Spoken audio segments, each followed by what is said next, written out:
Merci beaucoup. Bonjour à tous. Donc, je travaille pour la destination transfrontalière, donc la destination Ardennes. Et avant de vous présenter vraiment concrètement toutes les actions que nous avons mises en place en termes d'écotourisme, je me permets juste de faire un petit point sur ce que c'est l'Ardenne transfrontalière. Quand on parle en termes d'Ardenne transfrontalière, nous, on parle du département des Ardennes en France, du nord du Grand-Duché de Luxembourg, donc toute la partie qui concerne Vils, Vianden, qu'on appelle aussi Eichleck. Et puis, on parle de la botte du Hainaut, avec notamment Chimay. Et puis, 3 provinces belges dans leur totalité, donc la province de Namur, la province de Luxembourg et la province de Liège.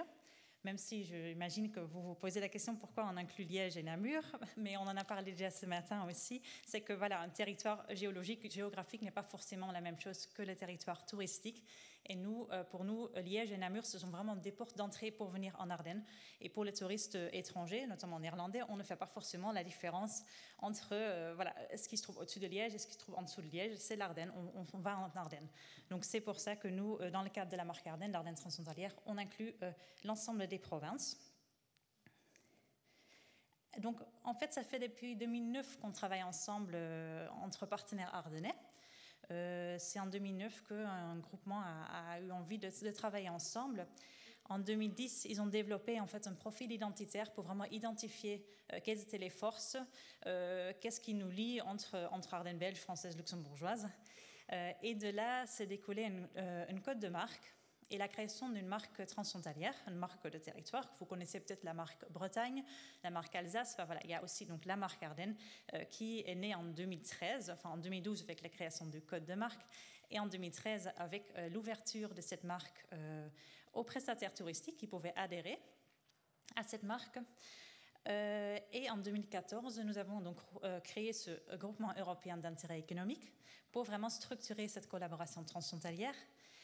Et plus en particulier pour pouvoir lancer des projets Interreg en 2016. Je vous expliquerai après, pour ceux qui ne connaissent pas bien le terme Interreg, ce que ça entend. Et donc, depuis 2016, on travaille vraiment activement sur le développement de l'Ardenne.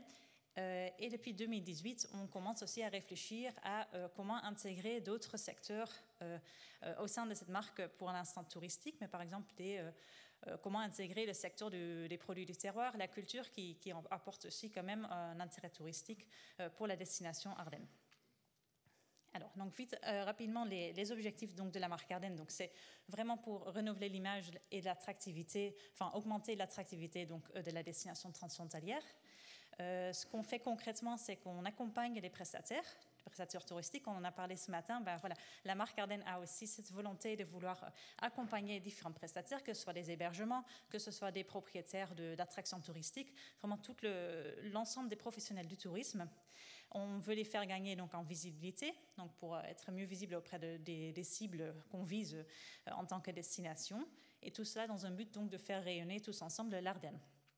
Alors actuellement, j'ai noté 788 adhérents, mais on en a déjà un petit peu plus. Tous les semaines, on gagne un petit peu des adhérents supplémentaires, donc on doit être autour de 790, 790. Voilà, excusez-moi.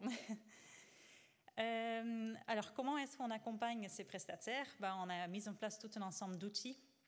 Des outils concrets. Donc, je vous ai parlé déjà du code de marque qu'on a mis en place en 2012. Ce sont des petites... c'est à la fois le lexique, mais c'est aussi des visuels, des images, mais aussi des logos, comme vous voyez le A avec les 3 petites étoiles qu'on appelle le sentiment. C'est tout un ensemble de visuels qui permettent d'identifier l'Ardenne et d'identifier donc ceux qui supportent cette démarche, qui soutiennent cette démarche. On a développé des webinaires, des formations, et puis tous les ans, sauf année Covid évidemment, on organise des rencontres annuelles, donc qui s'appellent les rencontres de l'Ardenne. Donc là, c'est une grande réunion, on invite tous les adhérents, toutes les institutions touristiques pour justement réfléchir ensemble à comment valoriser la destination transfrontalière. Et d'ailleurs, la prochaine date, c'est le 29 mars, donc voilà, si jamais vous êtes intéressés, voilà, vous n'hésitez pas à revenir vers moi pour avoir plus d'informations. Alors, donc, sur cela, je vous l'avais dit tout à l'heure, donc depuis 2018, on réfléchit aussi à élargir donc, la marque Ardennes à d'autres secteurs, donc notamment le secteur des produits du terroir. J'avais oublié que j'avais mis ce diapo ici. Avant de parler vraiment des actions durables, il faut savoir que ces projets, ces actions ont été développées dans le cadre des projets Interreg. Pour ceux qui ne connaissent pas très bien la notion d'Interreg, en fait, c'est un dispositif européen qui s'appuie sur des fonds FEDER et qui est lié à des territoires. Donc, on parle ici de zones de coopération. Et il faut savoir que l'Ardenne, en fait, se trouve à cheval sur 2 zones de coopération. Et donc, pour pouvoir valoriser l'ensemble du territoire, donc de Liège à Charleville, il a fallu déposer 2 projets pour pouvoir bénéficier des fonds européens pour développer l'ensemble du territoire. Donc, c'est pour cela qu'on a développé le projet Agreta qui concerne la province de Liège, de Luxembourg et le Grand-Duché de Luxembourg, et le portefeuille de projets qui s'appelle Ardennes Attractivity, qui lui concerne donc les Ardennes françaises, la province de Namur et également la province de Luxembourg qui a la chance d'être sur les 2 programmations. Au sein de ces 2 projets, dans le portefeuille de projets, on identifie 3 actions ou 3 sous-projets si vous voulez. Donc l'écotourisme, la marque Ardennes avec tous les outils que j'ai expliqués juste avant et un volet marketing.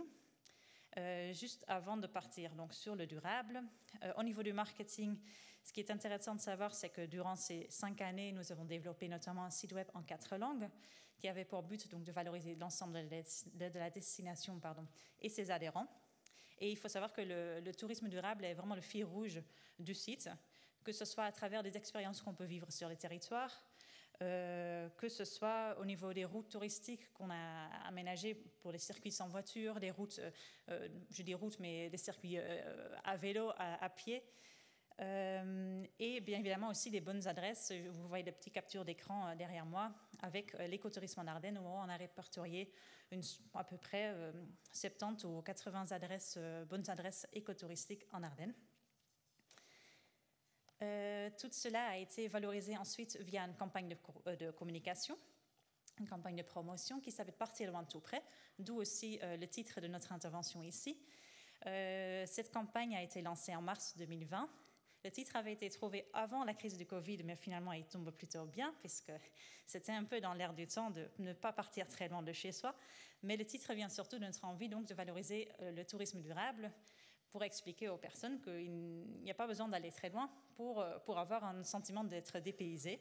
Et donc, c'est pour cela qu'on a choisi ce slogan-là. Et il y a de très beaux résultats à ce niveau-là aussi. Un petit point encore avant que je passe la parole à Stéphanie. Je ne l'ai pas noté ici, mais on a travaillé aussi sur un volet où on essaie d'impliquer les habitants du territoire via la partie qui s'appelle Mon Ardennes. Donc ça, c'est en construction, mais on a l'envie aussi de pouvoir travailler avec l'ensemble des habitants, parce que c'est souvent les habitants qui sont les meilleurs ambassadeurs du territoire. Et pour valoriser mieux l'Ardenne, on a donc travaillé sur toute une partie pour inclure les habitants et pour promouvoir leurs bons plans aussi. Là, je passe la parole du coup à Stéphanie qui va vous parler des résultats du projet Ardennes Écotourisme, puis je repasserai après sur les résultats du projet Agreta. Bonjour, donc Stéphanie Drottier, je travaille à l'agence de développement touristique des Ardennes à Charleville-Mézières et pendant 5 ans j'ai eu la chance de travailler en transfrontalier avec de nombreux opérateurs belges sur un projet qui s'appelle Ardennes Écotourisme.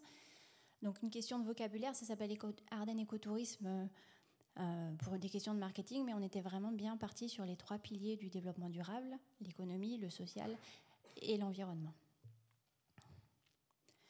Donc, le projet a démarré en 2016 avec donc 8 opérateurs au total, dont Accueil Champêtre en Wallonie, Ressources naturelles développement, le Parc naturel Viroin Hermeton et son voisin direct, le Parc naturel régional des Ardennes.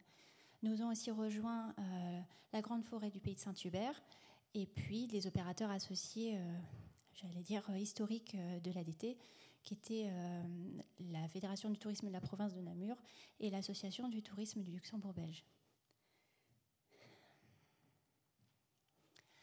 Ardennes Écotourisme avait l'ambition de faire de l'Ardenne une destination de tourisme durable.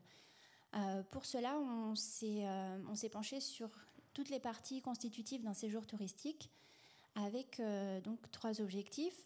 Accompagner les professionnels du tourisme, ceux qui reçoivent les touristes tant dans les hébergements que dans les sites de visite, faire en sorte que les touristes découvrent la gastronomie locale, donc valoriser les produits locaux par le biais des restaurants et des tables d'hôtes, et enfin développer l'itinérance douce. Et donc avec ces hébergements, sites de visite, les produits locaux et la mobilité, on avait à peu près toutes les composantes d'un séjour. Alors, comment on a fait ? Parmi tous les adhérents de la marque Ardennes, on a identifié toutes les bonnes volontés, tous ceux qui voulaient s'investir dans le tourisme durable, mais sans vraiment savoir comment, ou sans forcément adhérer à un écolabel. Versant français, on avait déjà noté cette problématique, c'est-à-dire que sur les Ardennes françaises, en tout cas, on a beaucoup de petites structures qui n'ont pas forcément le budget pour adhérer à un label. Et malgré tout, c'était des pépites qu'on voulait faire connaître. Pour avoir été présente sur de nombreux salons, on avait des demandes, qu'est-ce que vous avez pour un séjour un peu responsable, etc. Et on ne savait pas trop les identifier. On les connaissait, mais on ne savait pas les identifier parce qu'ils n'avaient pas d'étiquette. Et malheureusement, avec les bases de données, etc., il fallait les faire sortir quelque part. Donc de là est né le Club Ardennes Écotourisme pour, j'allais dire, passer au tamis des critères de développement durable des professionnels du tourisme de bonne volonté. On n'était pas allé chercher des critères très exigeants, mais vraiment des gens qui avaient envie, qui ne savaient pas forcément comment s'y prendre, mais qui avaient envie. Et puis, grâce au projet, on a pu les accompagner. Pardon. On a pu les accompagner avec de la formation. Et rien qu'avec la grille d'adhésion au club, on pouvait déjà identifier les bonnes pratiques en matière de gestion des déchets, gestion de l'eau, des énergies, de l'accueil du tourisme des touristes, de tous les touristes, parce que le volet social est important, donc le tourisme pour tous compte énormément aussi. Et puis le développement de l'économie locale. Parce que chez nous, je pense que c'est vrai partout, mais en particulier dans les territoires qui souffrent un petit peu économiquement, quitte à avoir une activité touristique, autant qu'elle profite au plus grand nombre. Donc on s'assure que les adhérents... Je suis à mi-temps, merci. On s'assure que les adhérents travaillent avec des artisans locaux, un imprimeur local pour leur carte de visite et pas par Vistaprint. Voilà, tout ça, c'est des critères vraiment importants. Avec les adhérents, on a identifié aussi des problématiques et la question de la sensibilisation des clients pêchait un peu. Donc on a travaillé avec eux pour, d'après leurs observations, fournir un kit de sensibilisation des clients aux éco-gestes. Donc ça va partir de faire ses courses en vrac, boire l'eau du robinet, éteindre la lumière quand on sort d'une pièce, fermer la fenêtre si le chauffage est allumé, rester que 5 minutes sous la douche. Voilà, plein de petits outils qui ont été distribués à tous les hébergements du réseau. L'accompagnement passe aussi par de la formation. Donc en début de programme, on a pu faire des vraies formations sur différents territoires, puisque là on parle d'un grand territoire, donc à chaque fois on essayait de dupliquer une formation sur le versant français, une sur le territoire namurois, une sur la province du Luxembourg, donc sur l'économie responsable, sur la restauration éco-responsable, sur l'éco-construction, faire ces produits d'entretien naturel, etc. Et puis, Covid oblige, à la fin, on ne pouvait pas faire des vraies formations. Donc, on a fait des tutos vidéo. L'avantage, c'est que tout le monde peut y avoir accès maintenant. Ils sont sur YouTube. Et donc, on a fait témoigner des adhérents du club sur qu'est-ce qu'on fait pour économiser l'eau, les déchets, entretenir ses extérieurs, son intérieur et sensibiliser les clients. Le projet a aussi donné lieu à un appel à initiative pour faire naître de nouvelles vocations. Donc vous avez ici une impression écran de la lauréate qui, elle, propose un gîte de groupe zéro déchet, avec une action emblématique mais accessible à tous. En fait, elle envoie à ses clients l'adresse du drive fermier ou du Cocoricop où elle fait ses courses. Les clients commandent en ligne, ils payent en ligne, elle va chercher, et quand ils arrivent, les clients ont des produits locaux à disposition dans leur frigo et ils n'ont pas besoin d'utiliser les circuits longs. Donc voilà, c'était l'essentiel. Je vais juste finir sur ce qu'on a fait également pour accompagner les professionnels de la restauration.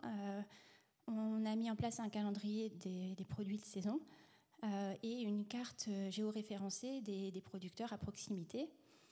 Le développement durable, on l'a beaucoup dit ce matin, et c'est très vrai, et ça passe par l'itinérance douce. Donc on essaye de proposer des formules où on arrive en train et on se promène et on peut même passer la frontière sans avoir à prendre sa voiture. Et on va essayer de continuer à le développer. Des aires de paysagères, des aires de bivouac pour valoriser l'itinérance douce au long cours. Et puis, donc, une fois qu'on avait tout ce package, des restaurants qui proposent des produits locaux, la possibilité de se déplacer sans sa voiture et avoir une activité à moindre impact sur l'environnement, on a pu tout ça mettre en lumière par une petite fenêtre qui s'est ouverte sur l'écotourisme dans Visite Ardennes avec les portraits de nos adhérents. Et à chaque fois, aux adhérents, on leur a demandé leur bonne adresse, leur bon plan durable à proximité de chez eux, pour montrer que l'Ardenne durable, ce n'est pas que le tourisme, ça va être des producteurs, des coopératives, des artisans. Bref, il y a tout un écosystème qu'on a essayé de valoriser dans les portraits. Et puis, donc, la promotion passe aussi par des supports habituels, notamment un guide touristique très engagé qui s'appelle dans les éditions Tao. Il y a le guide Tao France, il va bientôt y avoir le guide Tao Belgique, et il y a un mini-guide Tao Ardennes. Une carte VTT et une grande traversée pédestre. Voilà, j'essaye de faire court. Je vous remercie. Voilà, comme disait Stéphanie, donc elle a travaillé plutôt sur le territoire français et la province de Namur et la province de Luxembourg. Donc moi, dans le cadre du projet Agreta, donc je vous ai mis le nom en entier parce que depuis tout à l'heure on en parle, mais Agreta, ça veut dire Ardennes, grande région écotourisme et attractivité. Ben voilà, nous on a travaillé donc sur la province de Liège, province de Luxembourg et le nord du Grand-Duché.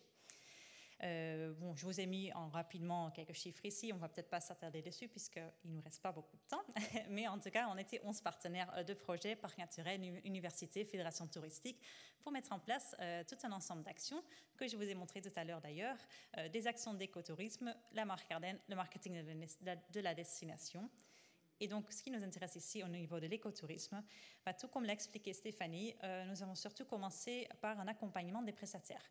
Donc, pour tout ce qui est les actions écotouristiques, ce sont 6 parcs naturels du territoire qui ont travaillé dessus. Donc, parc naturel des Hauts-de-Fagne, parc naturel Vallée de la Terte, parc naturel des Deux Ourtes, parc naturel Haute-Sur-Forêt d'Anguier, et puis au Luxembourg, le parc naturel de la Haute-Sur et le parc naturel de Lourdes. En fait, ce qu'eux, ils ont fait, ils ont rassemblé, comme l'a expliqué Stéphanie dans le cadre du Club Ardennes Écotourisme, ils ont rassemblé 60 hébergeurs, pas forcément les hébergeurs qui étaient écolabellisés, mais vraiment surtout, comme elle l'a dit aussi Stéphanie, des hébergeurs qui étaient de bonne volonté, qui voulaient vraiment travailler sur l'aspect durable. Alors ensuite, tout un ensemble d'ateliers et de webinaires ont été proposés, pour les expliquer qu'est-ce qu'on peut faire, comment on peut faire des économies d'énergie, comment faire ses propres produits de ménage. Et surtout, on leur a proposé donc tout un ensemble de dispositifs nature, on appelle ça comme ça, pour diminuer finalement leur empreinte carbone. Donc, je vous ai montré ça ici sur le slide suivant. C'était des dispositifs nature vraiment divers. En fait, soit on leur proposait, par exemple, d'aller remplacer l'ensemble de leurs ampoules pour mettre des ampoules LED pour faire une économie d'énergie. Soit on leur donnait des panneaux avec toutes les consignes de tri, parce que les consignes de tri ne sont pas pareilles de part et d'autre de la frontière, même parfois entre communes, c'est pas pareil, donc vraiment pour pouvoir sensibiliser les visiteurs aussi à ce niveau-là. En fait, c'était vraiment du cas par cas, donc vraiment les 60 hébergeurs avaient des demandes différentes. Certains ont plutôt préféré travailler sur la biodiversité en plantant des arbres fruitiers, en mettant en place des nichoirs. Et en plus de cela, on a aussi créé donc des fiches, une dizaine de fiches avec des éco-gestes, avec des petites astuces, comment faire des économies d'énergie, de l'eau, comment communiquer durable. Donc, tous ces ensembles de fiches sont disponibles, bien évidemment, pour l'ensemble des adhérents de la marque Ardennes. Et évidemment, quand on parle d'accompagnement des prestataires, si on ne sensibilise pas les visiteurs à côté, ça n'a pas trop de sens. Donc, on a aussi voulu travailler vraiment sur le côté sensibilisation des visiteurs. Ici, nous, on a trouvé vraiment l'axe familial très important parce qu'on se rend compte souvent, c'est les familles qui viennent en Ardennes, ils viennent en gîte. On sait très bien que parfois, le message passe mieux par les enfants que par les adultes. Donc, du coup, on a souhaité vraiment travailler sur cet axe-là. Donc, chez les 60 hébergeurs, on a mis en place une malle, vraiment la malle que vous voyez ici sur l'écran, qui était remplie de livres pour reconnaître les traces, pour reconnaître les oiseaux, même aussi tout un ensemble d'outils comme une boîte loupe, je ne sais pas, une pipette, voilà, vraiment tous les ensembles d'outils pour aller à la découverte de la nature. Vraiment inciter les gens à aller voir ce qui se trouve à côté du gîte, rentrer en forêt et aller découvrir ce qui est juste à côté. Donc c'est pour ça aussi qu'on a mis des kawaii, parce que bon, il pleut quand même de temps en temps en Ardennes, donc voilà, c'est vraiment pour encourager quand même les gens à sortir. Et en plus de cela, on a rajouté donc un guide qui s'appelle Une visite en Ardennes, dans lequel on peut suivre en fait l'histoire de 6 mascottes. C'est les mascottes des 6 parcs naturels, qui font un tour en Ardennes et qui expliquent ce qu'il faut respecter quand on se balade en forêt. Voilà, vraiment tous les bons gestes quand on passe des vacances en Ardennes, mais pas que. On peut aussi les mettre en place à la maison. Et il y a en complément un jeu de 6 familles, du coup ici, puisqu'on était sur 6 mascottes, toujours sur ce côté sensibilisation des visiteurs. En plus donc de l'accompagnement et la sensibilisation, on a aussi travaillé sur une nouvelle offre durable, une offre douce sur l'itinérance équestre. Donc on a créé en fait un parcours de plus de 500 km. Ce sont des tracés qui existaient déjà, mais on les a juste reliés en fait. On a implanté des aires de repos, on a référencé des hébergements accueillant des cavaliers et chevaux, pour finalement pouvoir proposer aux visiteurs de traverser 6 parcs naturels belges et luxembourgeois et vraiment découvrir tout l'est de la Belgique à cheval, donc sans utiliser la voiture. Donc cet itinéraire-là est valorisé donc via une brochure et via une page web. Il n'a pas été balisé puisque voilà, les chemins changent très souvent, donc on a préféré opter pour une version en ligne qu'on peut facilement mettre à jour. Alors maintenant, parfait, il me reste 5 minutes, c'est le dernier slide, donc c'est très bien. Normalement, je commence en général le projet Agreta avec cette étude-là, parce que c'est une des particularités du projet Agreta, c'est qu'on a souhaité mettre en place aussi une étude pour savoir en fait quels sont finalement les besoins et les usages des espaces naturels, que ce soit les besoins des visiteurs, les besoins des habitants, mais même aussi pour les opérateurs touristiques. Voilà, de quoi est-ce qu'on a besoin et comment sont utilisés finalement nos espaces. Et donc, on a sorti toute une grande étude là-dessus. C'est les universités qui ont travaillé dessus. Et il y a Marc Dufresne qui va intervenir juste après moi, qui va vous en parler donc, en détail. Donc, je vais lui laisser le primeur pour tous les résultats. Voilà, je vous remercie et n'hésitez pas si vous avez des questions.